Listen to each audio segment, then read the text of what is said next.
Hey strangers, thanks for stopping by and spending your time with us. Before we start, tell us in the comments, where are you watching from? We love seeing how far these stories travel. And if you enjoy it, don't forget to subscribe. It means a lot. Now, let's begin. Section I. Arrival. The drive up the mountain took longer than I expected. By the time the road narrowed into a single lane of cracked asphalt, the afternoon sun had turned pale and the sky hung heavy with fog. My GPS lost signals somewhere around a last gas station. For the past hour, I had been following a weathered sign that simply read, "The Meridian Hotel, 7 miles ahead." At least, I thought it said 7. The number was nearly erased by time, as if someone had tried to scrub it out. The forest thickened as I climbed. Pines pressed close on both sides, their branches knitting together above the road until I was driving through a kind of tunnel. Every now and then, a sliver of light broke through, flashing across the hood of my car. The higher I went, the quieter it became. My engine felt like the only living thing for miles. I'd come here to get away from the noise, the deadlines, the sense that every day in the city was just a copy of the last. A week alone in a mountain hotel sounded like the cure. No phone, no distractions, just rest. When the hotel finally appeared through the mist, it startled me. One moment there was only fog. The next, a vast building emerged like something sketched out of memory. Pale stone walls, arched windows, a roof of green slate. The sign out front was perfectly polished. The Meridian Hotel, since 1929. A valet in a crisp gray uniform stepped forward before I had even opened my door. "Welcome, sir," he said, smiling as if he had been expecting me. "We're delighted to have you with us." His voice was calm, rehearsed, but oddly comforting. He opened my door, handed me a small ticket, and gestured toward the entrance where 2 more staff members stood waiting. I remember thinking, not about how strange it was that they knew my name before I said it, but how spotless everything was. No mud, no dust, no leaves on the steps. As if the world outside the hotel didn't apply here. Inside, the air was warm and faintly perfumed with something floral and old, lavender, maybe, or dried roses. A pianist played softly in the corner of the lobby, though I couldn't see the piano itself. The sound just floated. At the front desk, a woman with neat hair and a porcelain smile greeted me. Her name tag read, "Clara." "Mr. Hale," she said, "we've prepared room 217 for your stay, the best view in the hotel."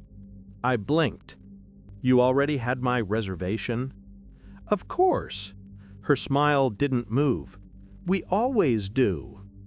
She handed me a brass key on a leather fob. The key was cold, too cold, as though it had been sitting in ice water. When I asked about Wi-Fi or cell service, she tilted her head slightly. "I'm afraid reception can be unpredictable up here, but isn't that the point of a true getaway?"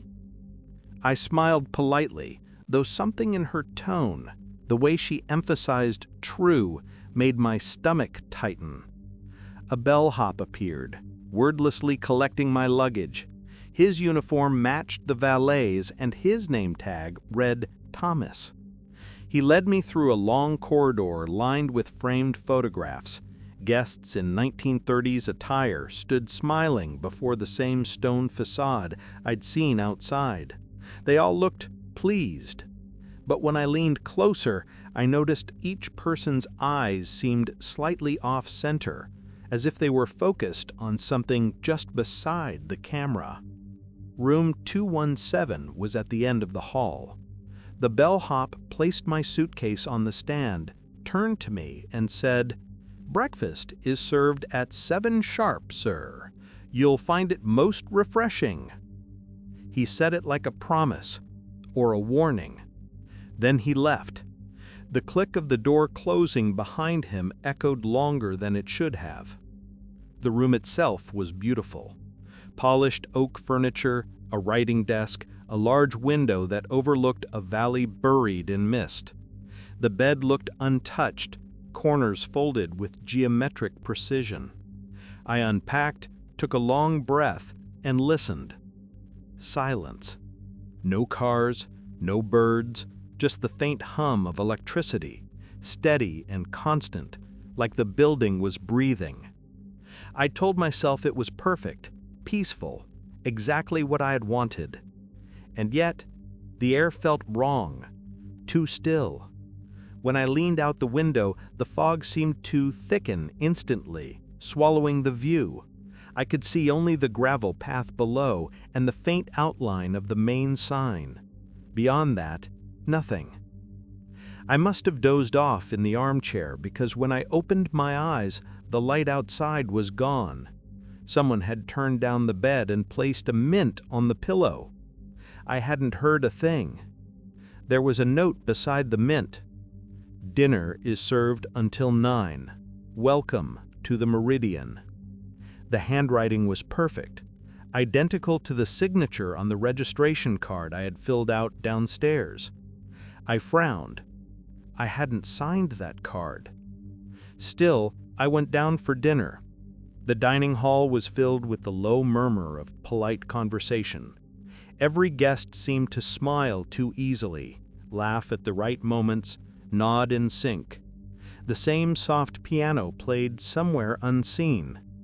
My waiter, a young man named Henry, greeted me with practiced warmth. "First night?" he asked, pouring water. "Yes," I said. "You get many guests up here?" "Oh, yes." His smile held steady. "We've been hosting travelers like you for a very long time." When I asked what he meant, he simply said, "You'll see," and walked away. When I returned to my room, the fog had crept closer. I could barely see the outline of the window pane. My reflection in the glass looked wrong, like I was standing somewhere else entirely. Still, I told myself it was fatigue, the drive, the altitude. Before I fell asleep, I noticed one more thing, carved faintly in the wooden frame of the mirror above the dresser. Welcome back. Section 2. The Routine. I woke to sunlight and the faint chime of a bell in the corridor. For a moment I couldn't remember where I was. The fog, the silence, the carved message, all of it blurred into the sort of half-memory that fades as soon as you open your eyes. Then I saw the key on the nightstand, brass, engraved with 217, and it came back to me. The air smelled faintly of coffee. Somewhere downstairs, someone was laughing, softly and politely, as if the joke wasn't funny but expected. I pulled on a sweater and made my way to the dining room. Breakfast was served on long tables covered in white linen. The same pianist, unseen, played that same slow melody, the kind that circles itself endlessly without ever resolving. I didn't recognize the song, yet I found myself humming along, as if I'd heard it before. "Good morning, Mr. Hale," said Henry, the waiter from last night, appearing beside me with the same smile. "Coffee? Black, as usual?" "As usual?" I repeated. "It's my first morning." He blinked, still smiling. "Of course, forgive me. I must have confused you with someone else." He poured the coffee, but his hand was too steady, too deliberate, like every movement had been choreographed long before I arrived. At the next table, a middle-aged couple in hiking clothes chatted about the view from the terrace. The woman laughed at the same spot in the story 3 times, the same exact laugh. I looked around. Everyone was doing something normal, but too precisely normal. The scrape of cutlery, the murmur of voices, the turn of heads toward the windows, all aligned as if part of a rhythm I couldn't hear. After breakfast, I walked the hotel grounds. The fog had lifted just enough to reveal a courtyard with a fountain shaped like a sundial. The water was perfectly still. Around it, roses bloomed in symmetrical rows, each identical to the next, same height, same shade, same number of petals. A gardener nodded as I passed. He was older, with a kind face and eyes that didn't quite meet mine. His name tag read, Thalias. "Lovely morning," I said. "Yes, sir, a fine one. Just like yesterday." I frowned. "You mean last week?" "No, sir." He paused, as if recalculating. "I suppose I do mean last week." The pause lingered a little too long, and when I turned away, I felt his gaze stay on me until I disappeared inside. The rest of the morning passed in small, quiet gestures. Reading by the window, writing in my notebook. The pages remained blank after the first few lines. I couldn't seem to think of anything to say. Noon bells chimed from somewhere unseen, though there was no clock tower in sight. Lunch, then another walk. Each time I passed the reception desk, Clara greeted me with the same sentence, same tone, same precise warmth. "Good afternoon, Mr. Hale. I trust you're enjoying your stay?" I began to respond with variations just to see if she'd react. "Yes, thank you. Couldn't be better. Actually, I'm feeling a bit restless today." Each time, her reply was identical. "That's wonderful to hear." By evening, the sense of pattern deepened. Dinner was identical to the previous night. Same menu, same seating arrangement, same people at the same tables. When I tried to move to a different seat, Henry politely guided me back to my original one, smiling as if nothing was odd about it. After dessert, guests gathered in the lounge for tea and piano music. I listened for variations, a missed note, a change in tempo, but there were none. Just that looping melody, smooth and endless. One of the guests, a woman in a green dress, approached me with a bright smile. "Lovely evening, isn't it? Have you just arrived?" I nodded. "Yesterday." She tilted her head. "How funny! I arrived yesterday too." Then she laughed, the same short, rehearsed laugh I'd heard that morning. Later, in my room, I tried to distract myself with a book, but the text blurred together, and the words felt wrong in my hands, as if the paper wasn't quite paper. When I finally gave up and looked outside, the fog had returned, dense and silver, curling against the glass. For the first time, I noticed the faintest hum beneath the silence, like static on an old radio, deep under the floorboards. It seemed to pulse, almost like a heartbeat. I told myself it was the generator. Before bed, I went downstairs to request an extra blanket. Clara looked up from her desk before I even spoke. "Of course, Mr. Hale, we'll send one up right away." I hesitated. "How did you—" Her phone rang, a small old-fashioned rotary phone, though I hadn't heard it ring before. She answered, listened for a moment, and smiled at me. "See? Already taken care of." As I turned to leave, I glanced back and saw her staring at the register book. My name, Mr. Hale, was written in thick ink, but there was another entry beside it, faint and faded. Hale, 217, checked in, August 14th, 1995. I blinked, and the ink looked fresh again. Back in my room, the blanket was already folded neatly at the foot of my bed. I hadn't passed anyone in the hall. When I switched off the light, I heard the faintest whisper through the air vent. A woman's voice, calm, rhythmic, like someone reciting a line over and over. I pressed my ear to the grate and caught just enough to make out the words, "Enjoy your stay, enjoy your stay, enjoy your stay." Section 3. The First Crack. The third morning felt identical to the second. Sunlight at the same angle through the curtains, the same faint chime of the corridor bell, the same smell of coffee drifting up from below. For a moment, I wondered if I'd somehow overslept and the hotel staff had simply reset the day for me. When I entered the dining room, everything was already in motion. Henry greeted me with his usual steady smile. "Good morning, Mr. Hale. Coffee. Black, as usual?" I hesitated. "You said that yesterday." He blinked once, then twice, as though rebooting a thought. "Yes, of course. I'm so sorry. The mornings do blend together, don't they?" He set the cup down before I could answer. The steam rose in the same delicate spiral I'd seen before, curling clockwise, never breaking. At the table beside mine, the same couple discussed the same hiking trail. Word for word, the same laugh at the same sentence. I turned my head, heart thudding, scanning the room. Every face looked exactly as it had. Same clothes, same gestures, same polite smiles. I told myself maybe the guests were creatures of habit. Maybe it was coincidence. People repeat themselves all the time.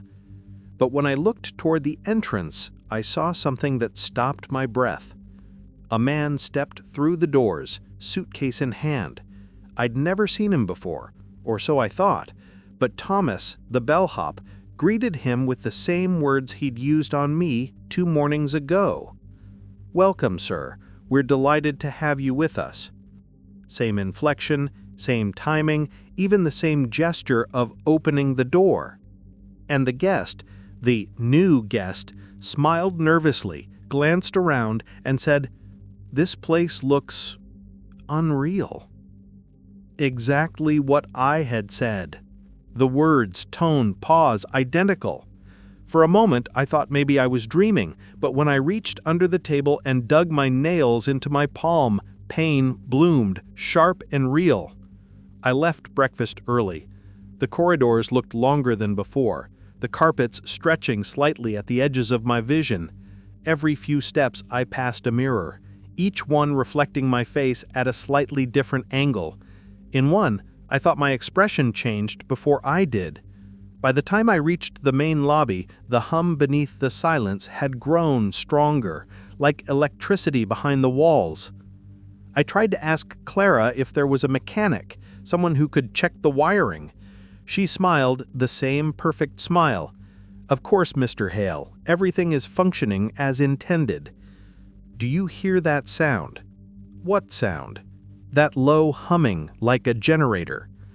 Her head tilted ever so slightly, like a doll's. "I don't believe we have a generator, sir."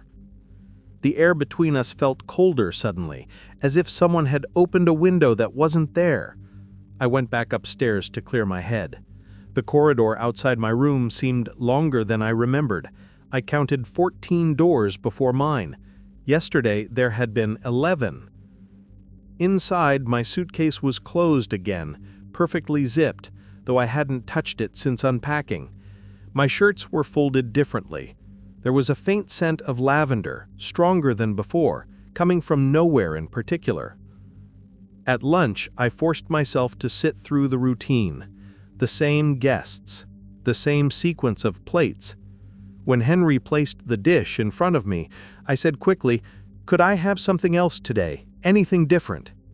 He hesitated just a second too long. "I'm afraid this is today's menu, sir." "And yesterday's." He froze. The smile on his face twitched, then resumed its perfect curve. "We're consistent here at the Meridian." When he walked away, I looked down at the plate. The potatoes were arranged in the shape of a spiral, perfectly even. That afternoon, I decided to test something. I moved a vase on the writing desk a few inches to the left. I tore a page from the hotel directory and placed it under the lamp. Then I went for a walk. The fog outside clung low to the ground, the air thick with the scent of pine and something faintly metallic. The same gardener, Elias, was trimming the same hedge. "How long have you worked here?" I asked. He paused, hand frozen mid-cut. "As long as I can remember." "Which is how long?" His scissors clicked once, twice. "As long as I can remember," he repeated, tone unchanged. I went back inside. The vase was back in its original position. The torn page was gone. That night, as I brushed my teeth, I heard a faint knock. I opened the door, no one there, but down the hall, at the far end, I saw Henry standing motionless, tray in hand. "Is everything all right?" I called. He didn't move. I took a step forward, and in that instant, the lights flickered. When they steadied again, the hallway was empty.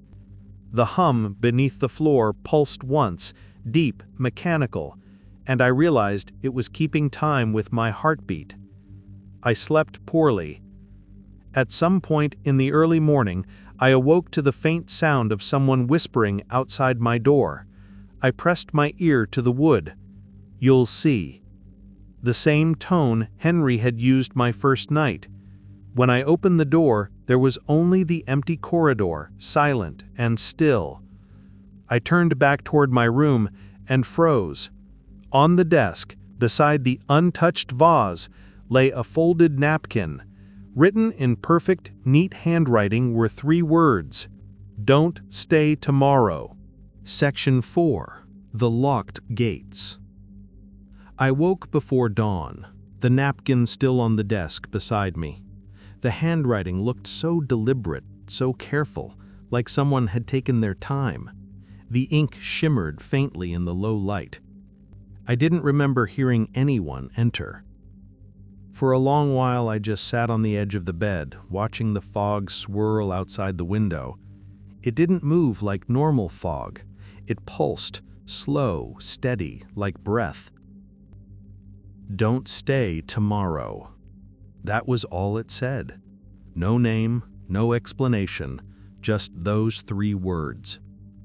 I folded the napkin carefully, tucked it into my pocket, and made a decision. Today, I was going to leave. The staff were already awake when I came down. The lobby lights glowed warm as if the day had already begun, though my watch said it was barely 6. Clara looked up from the front desk with that same perfect composure. "Good morning, Mr. Hale. You're up early." "I was hoping to check out," I said, trying to sound casual. "Something's come up back home." Her smile didn't waver. "Of course. May I ask, is something wrong?" "No," I lied. "Just unexpected plans." She opened the guest register, tracing her finger along the page until she found my name. Her hand paused, not quite touching it, but hovering just above, as if the ink were fragile. "I'm afraid the manager will need to approve your early departure," she said softly. "Would you like me to call him?" "Yes, please." She picked up the rotary phone, dialed a single number, and held the receiver to her ear. Her expression didn't change. After a few seconds, she said, "He'll meet you at the front gate, Mr. Hale." I thanked her and stepped outside. The air was sharper than before, cold enough to sting my lungs. The path that led down the mountain twisted into the fog like a dark ribbon. Somewhere far below I could hear running water, maybe a stream. The gate stood open at the bottom of the gravel drive, a tall wrought iron structure with the hotel's initials worked into the arch, M.H. As I walked closer, I noticed something strange. The road beyond the gate didn't quite look real. It shimmered faintly like heat on asphalt. I could see a bend in the road, but nothing past it, just a wall of pale gray. Still, I kept walking. Halfway there, I heard footsteps behind me, slow, deliberate. I turned and saw Thomas, the bellhop, standing perfectly still halfway up the path. "Heading out for a drive, sir," he called politely. "I need to get back to town," I said. He nodded once, I'm afraid the road's a bit unpredictable this time of year. Fog can be treacherous. I'll take my chances. He smiled faintly. We always say that. I opened my mouth to ask what he meant, but then I heard it, a low hum, deep and rhythmic, rising from the fog. It was the same tone I'd been hearing through the floors, now amplified, vibrating through the ground itself. The air shimmered harder. The gate seemed to bend slightly like reflection on water. I reached out to touch the cold iron, and my fingers met nothing. They passed through it. For a heartbeat, my hand simply vanished. When I pulled it back, my skin was numb, as if I dipped it in ice water. I took a step forward anyway. My foot met solid ground, but the world around me blurred. The fog grew thicker, so thick that I couldn't even see the gate behind me anymore. The hum built, louder, faster, until it drowned out everything else. Then, silence. When it cleared, I was standing in front of the hotel again. The gate behind me was closed. Clara was waiting on the steps, perfectly calm. I do apologize, Mr. Hale. The roads can be unpredictable. Best not to wander when the fog is heavy. I stared at her. I was just at the gate. Her expression softened with sympathy that didn't reach her eyes. Of course you were. I wanted to shout, to demand an explanation, but her stillness drained the anger out of me. Instead, I just nodded and went back inside. The guests were having breakfast again, the same laughter, the same music. I sat at my usual table and didn't speak. When Henry brought me coffee, I said quietly, "Has anyone ever left this place?" He hesitated. His hand trembled just slightly, and a drop of coffee fell onto the saucer. I don't believe so, sir." "Why not?" "Because," he looked around, lowered his voice, "because they always change their minds." That afternoon, I tried every exit I could find. The main road, the service path behind the kitchens, even the narrow stairwell that led to the basement delivery doors. Each time the same thing: fog, hum, shimmer, then, somehow, impossibly, I was back inside the lobby. Once I found myself emerging from the elevator without ever remembering pressing the button. Every attempt ended in the same place. By dusk, I'd lost count of how many times I'd tried. The hotel seemed to be breathing around me, walls faintly creaking, floorboards shifting, light flickering in slow rhythm. When I finally collapsed into the armchair in my room, I noticed something new. The napkin was gone. In its place, on the desk, was a small envelope sealed with wax. Inside was a single piece of paper. "You can't leave because you already did." No signature, just that sentence. Outside, the fog pressed closer to the windows, as if it were listening. Section V.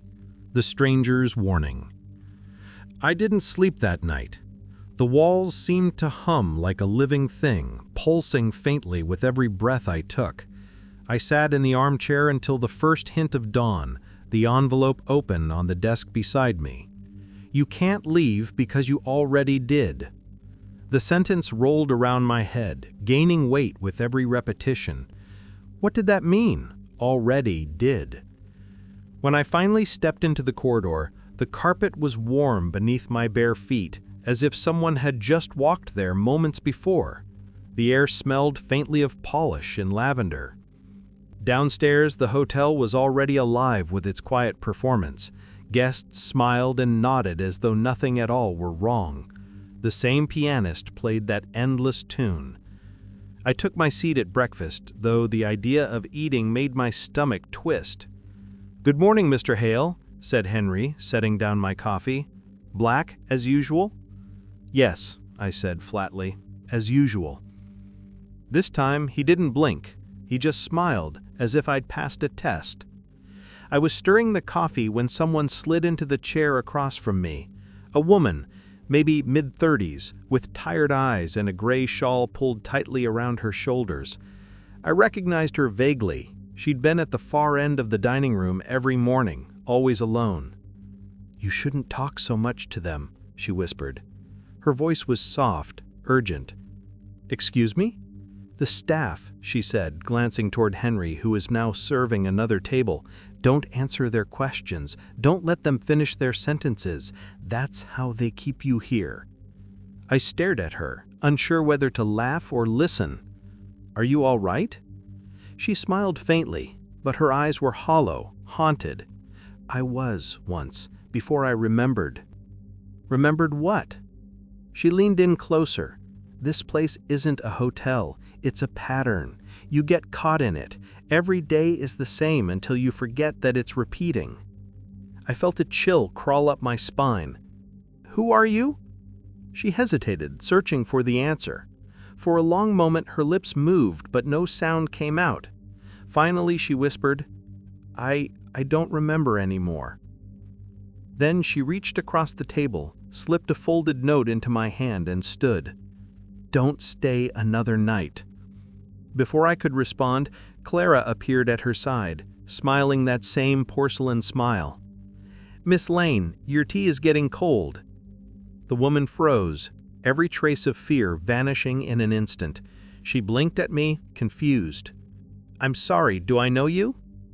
And just like that, she turned and walked away. I unfolded the note under the table. It was a small square of paper torn from the hotel stationery, the edges slightly frayed. 3 words in the same careful handwriting as before. "Don't stay tomorrow." The same warning. The air in the dining hall felt suddenly thick. The sound of the piano wavered, just for a second, then resumed its perfect rhythm. I spent the rest of the day watching people. Guests moved in patterns, the same ones over and over, from the breakfast tables to the lounge to the garden, back again. Every 2 hours the fog outside thinned and then thickened, like a breathing cycle. At 3 p.m., exactly as before, Elias the gardener trimmed the same hedge. At 5, the same couple laughed at the same story about the hiking trail. Every detail reset itself, precisely on time. By evening, I had resolved to find the woman again. I waited near the lounge as guests drifted in for tea.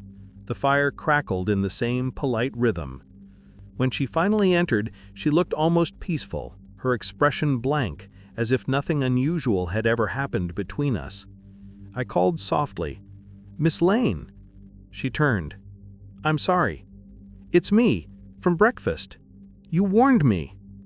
Her eyes flickered, momentarily confused. Then she smiled, polite and empty. "I think you must be mistaken, sir." She walked past me and took her usual seat, folding her hands neatly in her lap. Clara was nearby, arranging glasses. When she noticed me watching, she tilted her head and said, "You seem troubled, Mr. Hale. Is everything all right?" "I just spoke to that woman. I pointed toward the lounge chair, but it was empty. Clara's voice softened. "There's no one there, sir." I blinked. The chair was, indeed, vacant. I saw her. Perhaps the mountain air is taking its toll.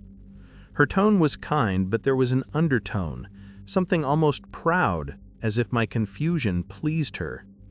I turned to leave. As I passed the reception desk, I saw the guest register open again. The last entry, written faintly beneath my name, now read, Lane, 205. Checked out. The date beside it was blank. That night I locked my door. I wedged a chair under the handle. Every sound made me flinch.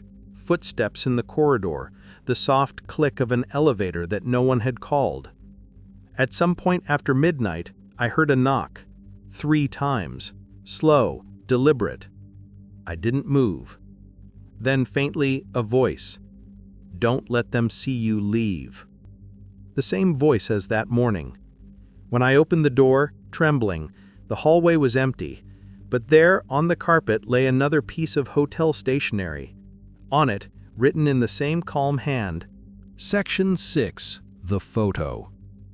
I didn't sleep that night. Not really. I sat on the edge of the bed, staring at the envelope from the woman, or whoever she had been. It felt like a puzzle, but one that refused to be solved. Morning came, mechanically. The same hum beneath the floors, the same faint lavender scent, the same polite greetings at the dining room. I barely ate. Every bite felt like chewing through the same day, the same script. Back in my room, I remembered the note. "Tomorrow, look in the desk." I opened the writing desk and pulled the top drawer. Inside, under a neatly folded hotel handkerchief, was a photograph. Black and white, slightly yellowed, curling at the edges. I picked it up and froze. It was a picture of my room, 217, taken from the exact angle I was seeing it now. The bed, the window, the armchair, the desk. Perfectly identical. And in the middle of the frame was me. I blinked, leaned closer. My reflection in the glossy surface of the photograph aligned with my own eyes. The same clothes, the same expression, the same slight slump of the shoulders. The date printed in faded ink at the bottom made my stomach drop. August 14, 1995. I couldn't breathe. I dropped the photo onto the desk, picked it back up, then set it down again. My pulse roared in my ears. 1995, 30 years ago. How could this be me? I was here now. This was the present. And yet, there I was, photographed as a guest in the exact same room. I tried to rationalize. Maybe it was a strange coincidence, someone who looked like me. But the detail in the photograph was undeniable.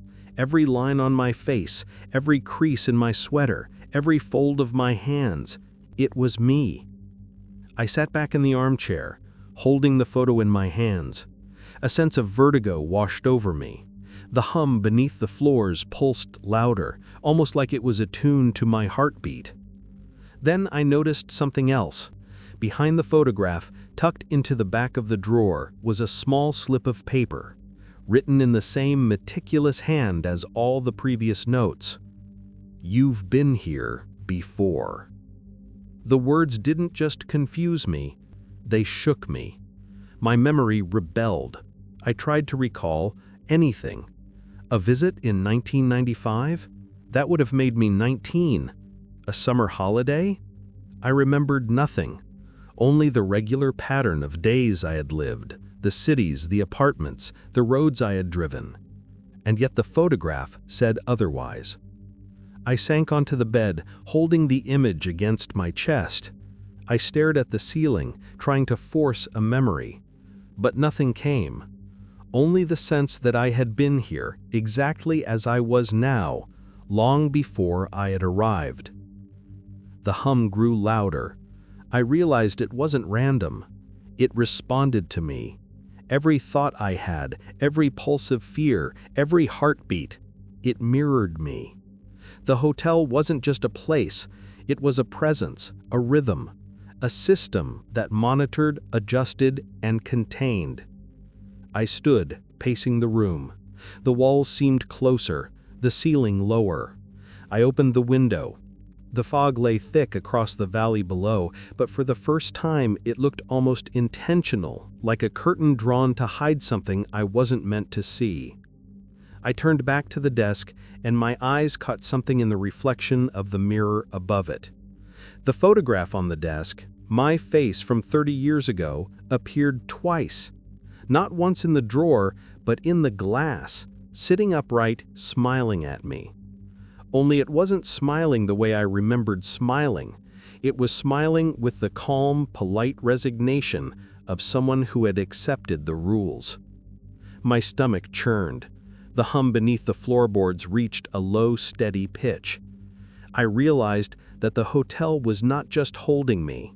It had held me before, and somehow it would hold me again. I didn't know how. I didn't know why. But the photograph made one thing painfully clear. I wasn't just a guest. I was part of the hotel's cycle. That night, I stayed awake staring at the photo. Every now and then, I would glance at the door, half expecting someone or something to appear. But nothing came. Only the low hum. And somewhere deep in the corridors, I could swear I heard a soft, polite voice whisper, "Welcome back." Section 7. The Truth Unraveling. I woke before dawn again, though it hardly mattered anymore. The hotel had begun to set its own clock, one I obeyed whether I wanted to or not. The hum beneath the floors pulsed steadily, a quiet metronome to my heartbeat. I went to breakfast, though the motions felt automatic. Coffee, toast, polite nods, all exactly the same. Yet, this morning I noticed small differences. The middle-aged couple at the far table, the ones who always laughed at the same hiking story, now had slightly different clothing. The woman's scarf was a shade darker, the man's tie was knotted differently.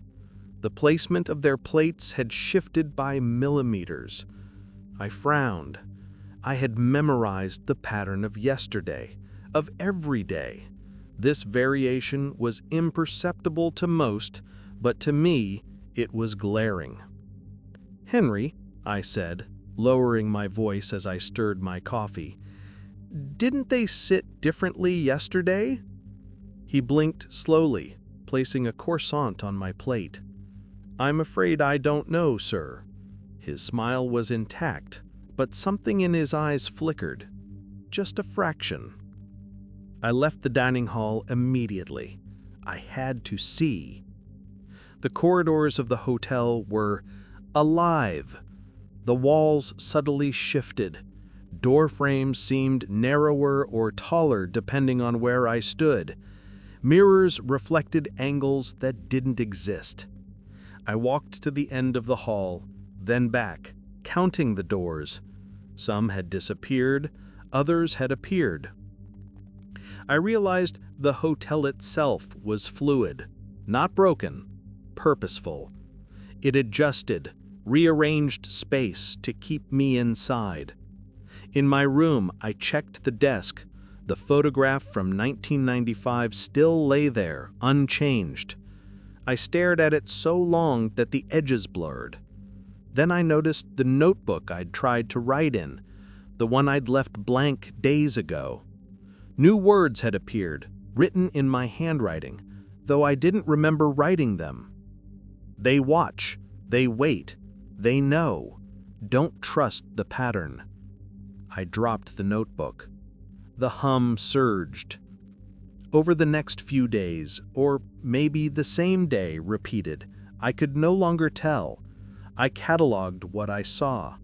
Names repeated. Faces repeated. Even my own reflection repeated. I began calling out to guests to ask them questions about events I swore had happened yesterday or the day before. And each time, the same polite confusion. "I'm sorry, sir, I don't remember that." Except sometimes a flicker of recognition crossed their eyes, just for a heartbeat. Then it vanished. It wasn't just the guests. The staff knew.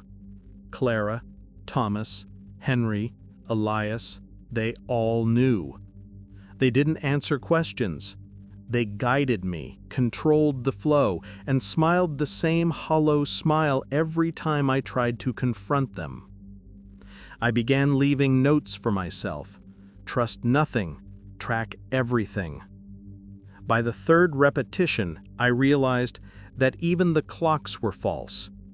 The wall clock in my room, the ones in the lobby, even the faint chiming from the unseen bell tower, all of them looped back to the same hour. Time itself was a construct here. That afternoon I ventured farther than I had before. The service tunnels, the kitchens, the stairwells that led to emergency exits. Every time I thought I had found an exit, the walls shifted. Corridors extended endlessly, then suddenly curved back into the lobby. Doors opened to rooms I never booked. Windows revealed landscapes I didn't recognize. And always, the fog waited outside. I began hearing whispers, fragments of sentences repeated over and over. Polite warnings, gentle admonitions, voices from past guests or maybe my own imagination. Enjoy your stay, don't leave, remember the rules. You've been here before. The more I tried to fight, the more the hotel pressed its presence into me. It was as if the building itself was alive, observing, adjusting, teaching me that escape was an illusion. By the next morning, the evidence was undeniable. The room numbers shifted slightly, the placement of furniture moved, the humming grew louder when I tried to act freely. Even the photograph in my desk, my own face staring back at me, seemed to pulse in rhythm with the building. I had become part of its system. And the worst realization of all, I had been here before, and the hotel remembered. The cycles, the repetition, the small differences, all controlled, all deliberate, and each day I could feel it watching, measuring, and responding to me. I was not merely trapped in the hotel, I was trapped in the hotel's consciousness. The question was no longer if I could leave, it was whether I could retain myself at all. Section 8. Escape Attempt. I woke early again, heart hammering, every nerve stretched tight. The photograph, the notes, the whispers, all of it pressed into my skull like a drumbeat. I couldn't sit and wait any longer. I had to try to leave. I left my room quietly, slipping past the lobby before anyone could notice. The fog outside lay heavy over the grounds, thick and still. The air smelled metallic, almost like iron. The road beyond the gate shimmered faintly, exactly as it had the first time I tried to leave. I didn't care. I took a step forward anyway.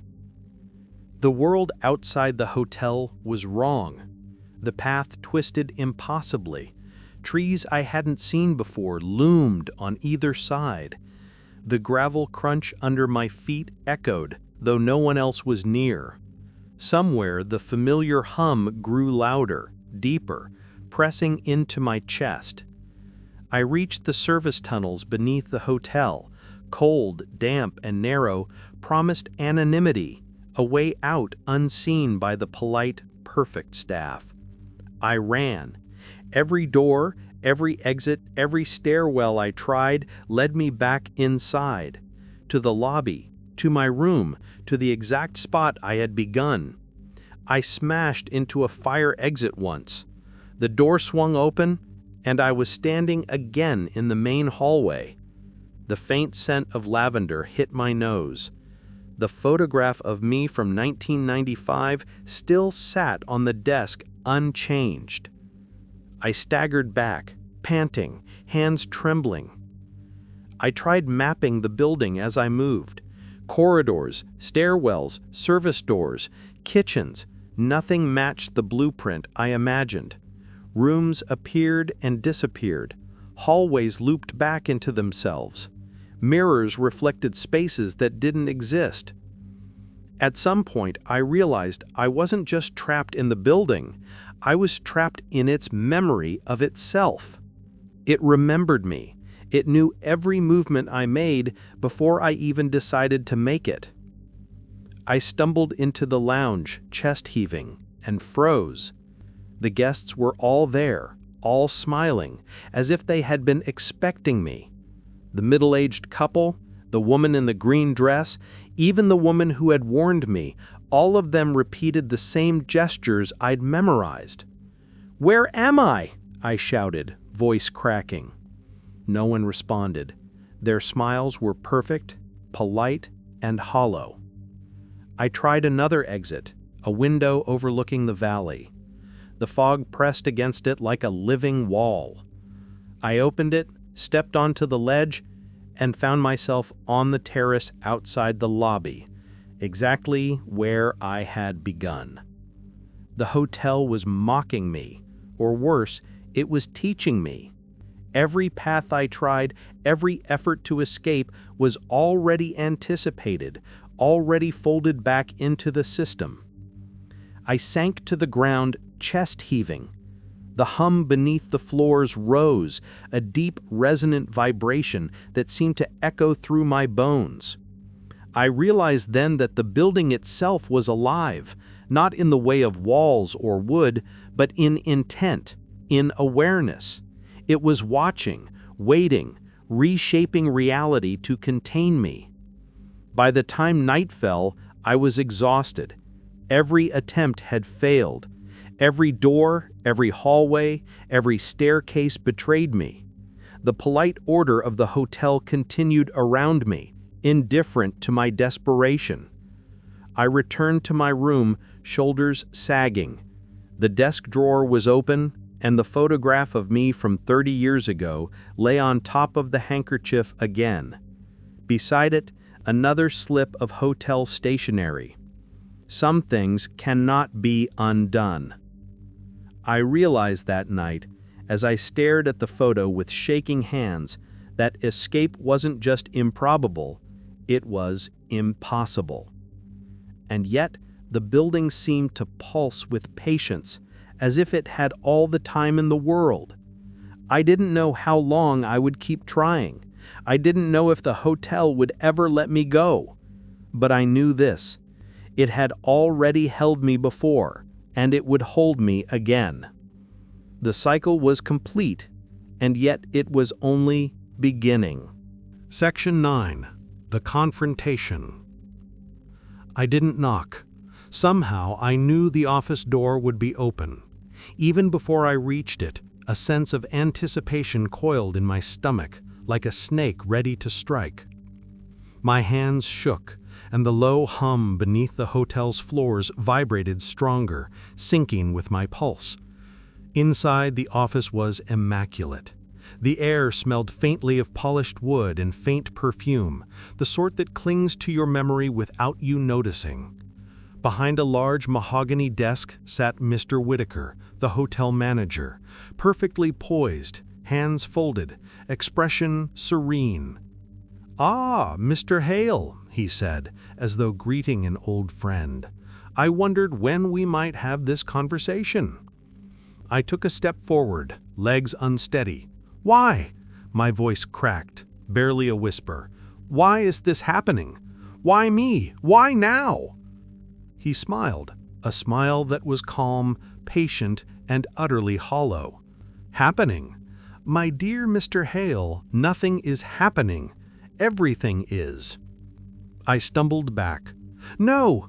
The repetition, the notes, the photograph, none of it makes sense. It isn't real." "It is real," he said gently, his hands still folded. "You have been here before, many times, in fact." I staggered backward. I don't understand. That's impossible." He leaned forward slightly, calm as the air around him. "Look at yourself. Room 217, 30 years ago. You were here exactly as you are now. Time within these walls is flexible. Memory even more so." I wanted to scream, to throw the photograph at him, to demand an explanation. My throat burned, but no words came. "You've trapped me. I can't leave." "Trapped," he said softly. "No, Mr. Hale, you are preserved, safe. Many would envy the order we maintain here. The world outside is unpredictable, cruel. Here you are remembered. Every day, every moment, acknowledged and preserved." I shook my head violently. "Safe? You call this safe? This is a prison." He tilted his head, thoughtful, almost kind. "Prison implies a lack of choice. Here you choose over and over again. Some learn to accept it, some do not. And yet in every case the hotel has patience." "Patience?" I spat, trembling. "You manipulate everything, the corridors, the guests, even my memory. I don't know what's real." He did not flinch. "Real, Mr. Hale, is not what you perceive outside these walls. It is what persists, what is remembered, what is acknowledged." He paused. "You are one of our oldest guests." The words cut through me, colder than the mountain fog outside. One of our oldest guests? 30 years ago, 30 years hence, I could not tell the difference. I had been here before. I would be here again. I was part of the cycle. I stumbled forward, desperate. "How? How is this possible?" "Some things," he said softly, "are not meant to be understood, only experienced. You have seen the notes, the photograph, you know the rhythm, and yet you resist. Resistance is expected." I sank into the chair across from him, chest heaving. My pulse thundered, ears ringing with the low, omnipresent hum. The room felt alive, walls breathing, air thick with anticipation. "I didn't do this anymore," I whispered. He leaned back, calm, unflappable.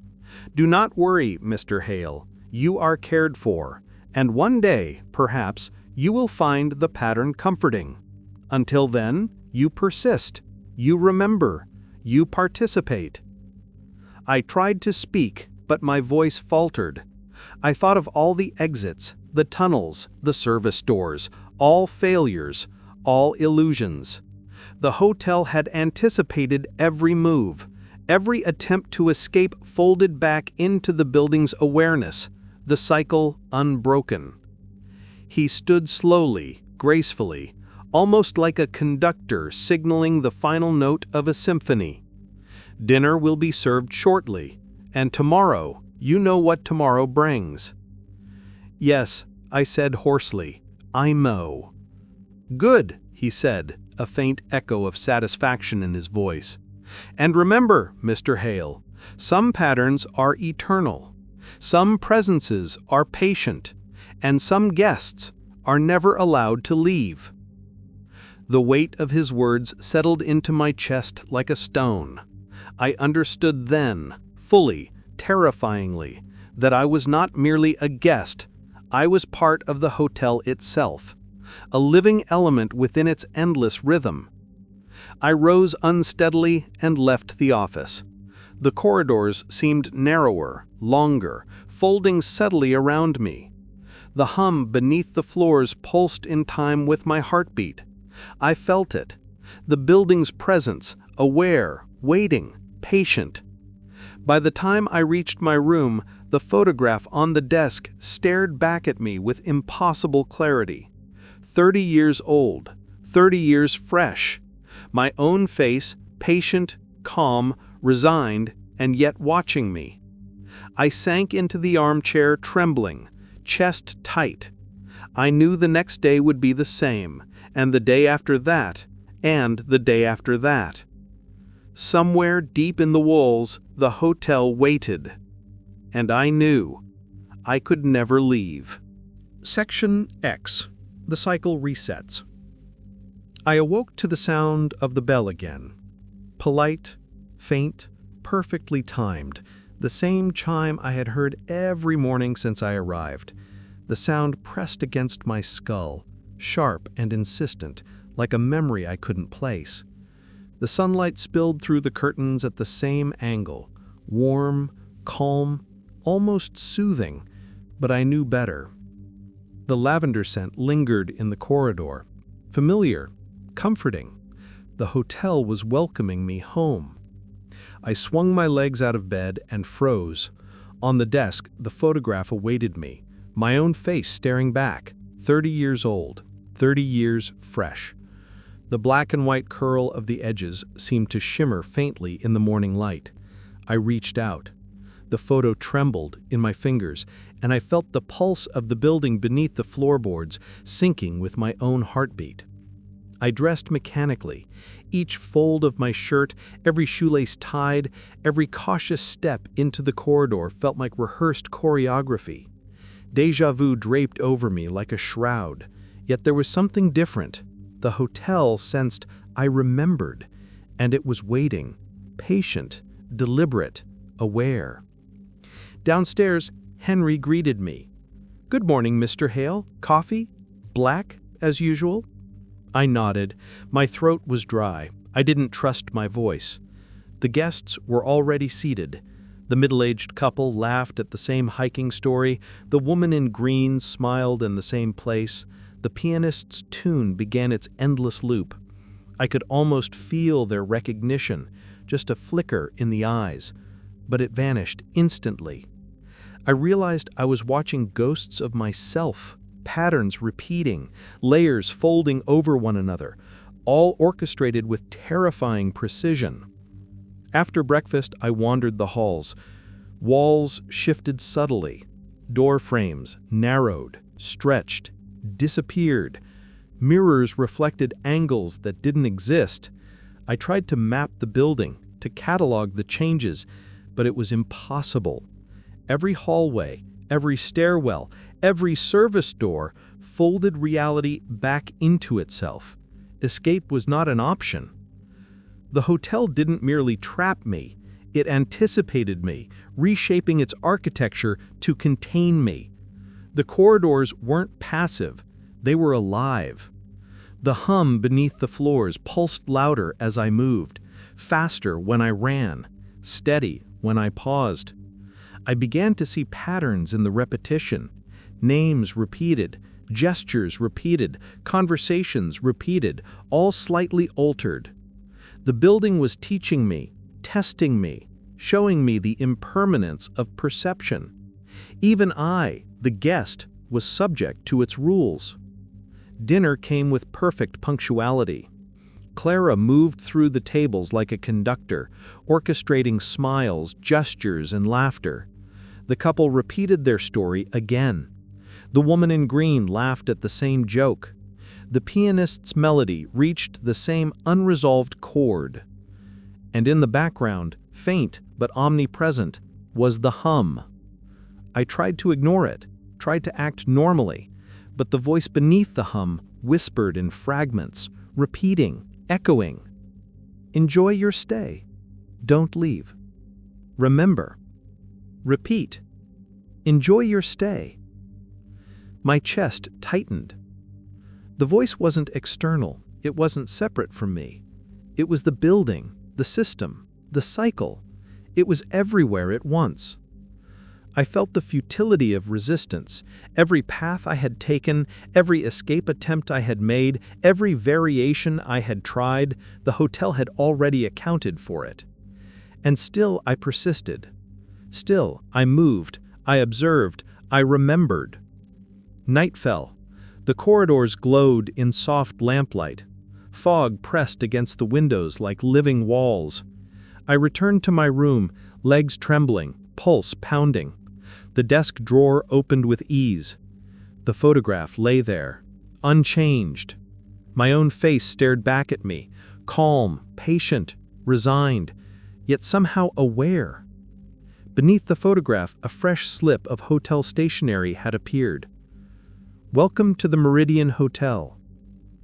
I sank into the armchair, trembling. Every sense screamed at me. Escape was impossible. Resistance is futile. Memory malleable. Reality rewritten. Yet deep inside, a small human part refused to surrender. It flared briefly, a spark of defiance, before the hotel's rhythm enveloped it again. I was part of the pulse now, in sync, a repeating element in an infinite pattern. The night passed in the hum of the floors, the flicker of lamplight, the whispering of invisible voices. I felt time folding back on itself, every step, every breath, every thought, mirrored, catalogued, contained. When the bell rang again, I awoke. Sunlight spilled through the curtains at the same angle, lavender filled the air, the photograph awaited me. The hum vibrated through the floors. The guests were smiling, the pianist playing, the couple telling their story, and in the silence, I understood fully. The cycle had reset. I had awoken again. I was alive, yet trapped, repeated, remembered. The hotel's presence pressed into every fiber of my being. I lay back, heart pounding, listening. Somewhere in the corridors, the polite, patient voice of the building whispered, "Welcome back. Welcome to the Meridian Hotel." And I knew with a final sinking certainty, some patterns are eternal. Some presences are patient. Some guests are never allowed to leave. The cycle had begun again, and I was part of it.